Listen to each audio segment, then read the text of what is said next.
여러분 어떻게 공부를 잘 하고 계십니까?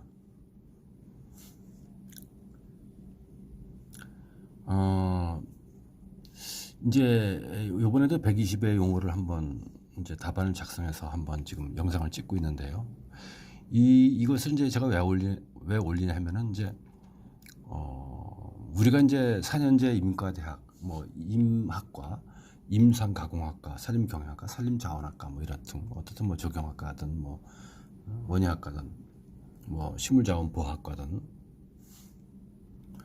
이제 공부를 정통으로 하신 분들도 이런 문제는 답을 쓰기 힘들죠. 그러니까 문제가 기본서, 교과서에 나와 있는 건 달달이 오면 쓸 수가 있고 법률 쓸 수가 있는데 법률도 이렇게 숙각국의 경제적, 사회적, 환경적 효과 이렇게 광범위하게 문제의 테마가 주제목이 주어질 때는 수험생들은 대학에서 공부를 하고 나와서 이목 분야에 종사해서도 답안을 갖다가 22줄 쓰기가 상당히 난해합니다. 만약 경제적 효과 그러면 뭐 목재 생산 그 정도죠. 그죠?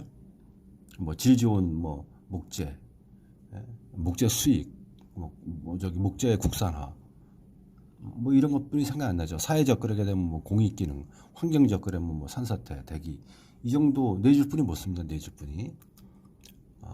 그래서 공부를 해보겠습니다. 답안을 22줄을 채우는 방법과 내가 알고 있는 지식을 갖다가 순발력 있게 답안지로 옮기는 그런 필력, 순발력을 어떻게 해야 되는지에 대해서 한번 공부를 해보겠습니다. 숙각국의 경제적, 사회적, 환경적 효과 125의 용어입니다. 22줄을 써야 됩니다. 1. 숲가국의 정의, 숲의 연령과 상태에 따라서 가지치기, 어린나무 가꾸기, 솎아배기, 천연님 가꾸기 등과 같은 작업을 하는 것이 정의다. 숲가국의 정의다. 그럼 두 번째, 숲가국의 과정, 순환은 어떻게 될 것이냐. 이걸 두 줄 써주면 이제 22줄을 이제 채울 수가 있는 것이죠. 1교시니까. 나무 심기 하기 전에 지전 작업, 조림 예정 지정 작업을 하죠. 그 전년도에. 그 다음에 그 이듬해 나무 심기 봄해합니다. 그리고 비료주기 하죠. 그리고 풀베기 합니다. 덩굴류 제거 작업도 하죠. 어린 나무가 가꾸기 작업도 해주고 가지치기도 해주고 솎아배기는 무육감벌 그래서 1차, 2차, 3차에 대해서는 수익감벌 해주고 최종적으로 이제 벌채를 하게 되어 있습니다. 이런 순환 과정을 화살표로 이렇게 써주게 되면 점수를 1.2점 더 받을 수 있는 것이죠. 이 사람은 숙각국의 그런 순환 과정도를 알고 있는구나. 이렇게 점수를 받는 것입니다. 그럼 3번 물어본 거에 대한 대답입니다. 숙각국의 경제적, 사회적, 환경적 효과. 첫 번째 경제적 효과. 목재 생장량을 증대시키죠. 숙각국 해주니까. 간벌하게 되면 나무가 직경생장하고 통직해지기 때문에 목재 생산량이 결국은 1년에 크는 질량이 커지니까 목재 생산량이 증대되는 것이죠. 질적 가치 기여 그리고 지속 가능한 수익을 얻을 수 있고요. 고급 목재를 생산할 수 있고 산물 자원을 활용할 수 있습니다. 나무를 자르게 되면 가지 이런 걸 또 뭐 에너지 바이오 에너지 자원을 쓸 수 있지 않습니까? PDF 뭐 목재 이런 것을 합판 목재. 자, 그러면 사회적 효과는 뭐냐? 일자리 창출이죠. 또 산촌 주민들의 소득 증대에 기여할 수 있고 경제 순환에 활력을 줍니다. 그리고 공익 기능이 증대되고 경관미가 증대됩니다. 그럼 환경적인 효과는 어떤 것이냐? 기후 변화를 완화시킵니다. 당연하죠. 산사태 등 수해 예방 효과를 가져오고 토양 지탱 효과가 증가되고 빗물을 저장하고 수질을 개선한다. 그러면 이제 경제적, 사회적, 환경적 효과를 갖다가 둘레 5개씩 딱 써놓지 않습니까? 아까 제가 처음에 이런 문제를 받아들였을 때는 고수들, 임학과 출신들이고 산림 분야 근무한 분들도 2꼭지 이상 쓰기 힘듭니다. 그러나 이렇게 공부를 하게 되면은 5꼭지를 쓸 수 있지 않습니까?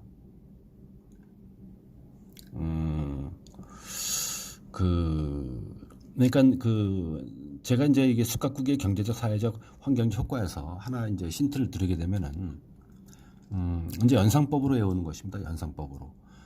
목재 생산 증대, 질적 가치 기여, 지속 가능한 수익, 고급 목재 생산, 산물 자원 활용. 이 경제적 가치를 갖다가 이렇게 꼭지를 갖다가 다 5개 외우기 힘들다. 그러면 여러분들이 마음대로 이거 순서를 바꿔서 앞대가리, 앞에 글자만 따서 말이 되게 해서 외울 수가 있죠.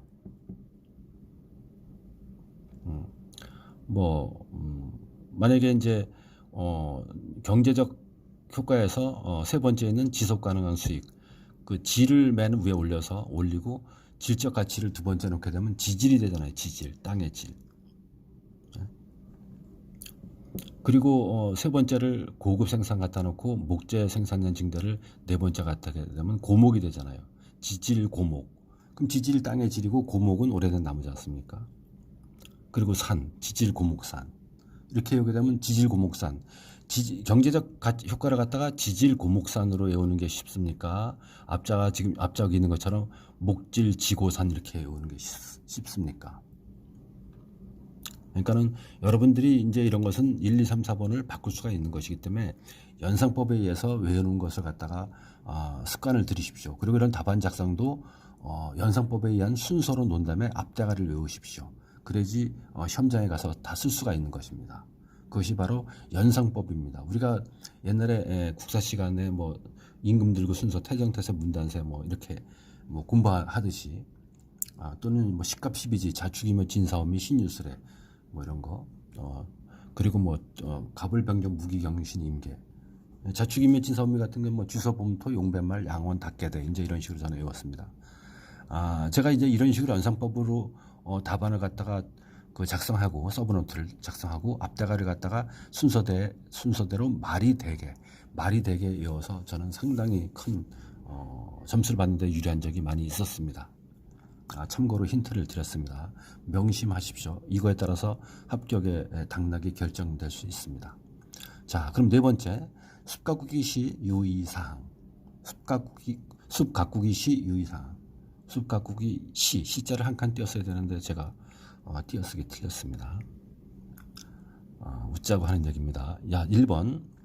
자, 1번 대면적 벌채를 지향해야 된다. 요즘 대면적 벌채 때문에 홍천 이런 데 난리가 났었죠. 한 3년 전부터. 그래서 이제 대면적 벌채를 지향하려고 50헥타를 갖다가 30헥타 미만으로 벌채하게 되어 있고, 그 이하는 이제 심의회를 거친다든가 평가를 거친다든가 그런 것을 갖다가 이제 아주 굉장히 강력하게 하게 되어 있습니다. 두 번째, 설계 감리 제도를 확대해야 된다. 그리고 설계 감리비를 갖다가 비용을 증가시켜줘야 된다 이겁니다. 그래야지 더 정밀하게 되고 개수를 더 정확하게 뜨고 더 정밀하게 떠서 결국은 숲 가꾸기가 제대로 된다 이 뜻입니다. 세 번째, 숲 가꾸기 전문 임업 기능이 양성이 확대돼야 된다. 우리가 구기림 영림단, 사유림 영림단들이 있지 않습니까? 기계 작업단들도 있고요.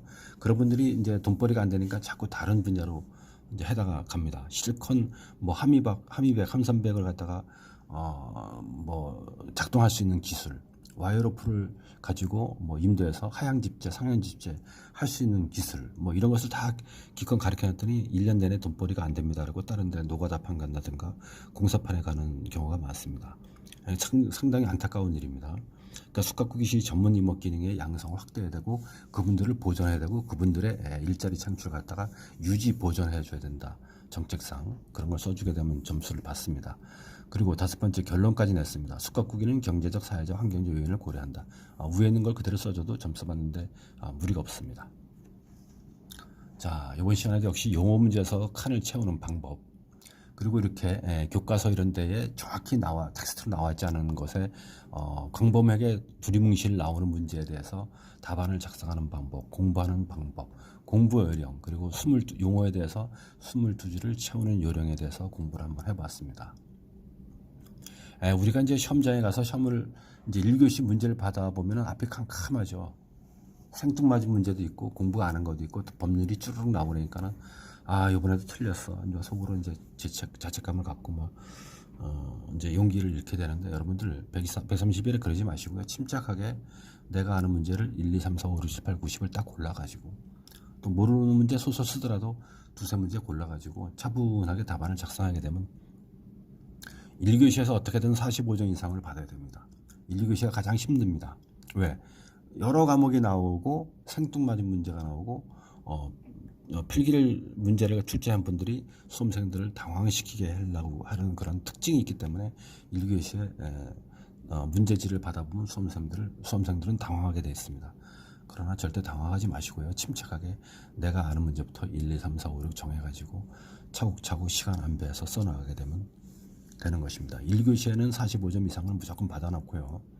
2, 3, 4교시에서 61점, 62점짜리가 나오고 심지어는 뭐 68점짜리가 나오게 되면 1교시에서 점수 못 받은 것을 2, 3, 4교시에서 점수를 상쇄해서 합격을 할 수 있는 것입니다. 60점 맞아도 합격이고요.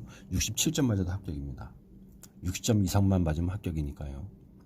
여러분들 공부도 중요하지만은 이렇게 답안을 작성하는 요령, 방법, 내가 아는 지식을 끌어다가 답안에 테스트로 옮기는 그런 습관, 방법, 그런 순발력, 요령 이런 것도 상당히 중요해서 말씀을 드려봤습니다.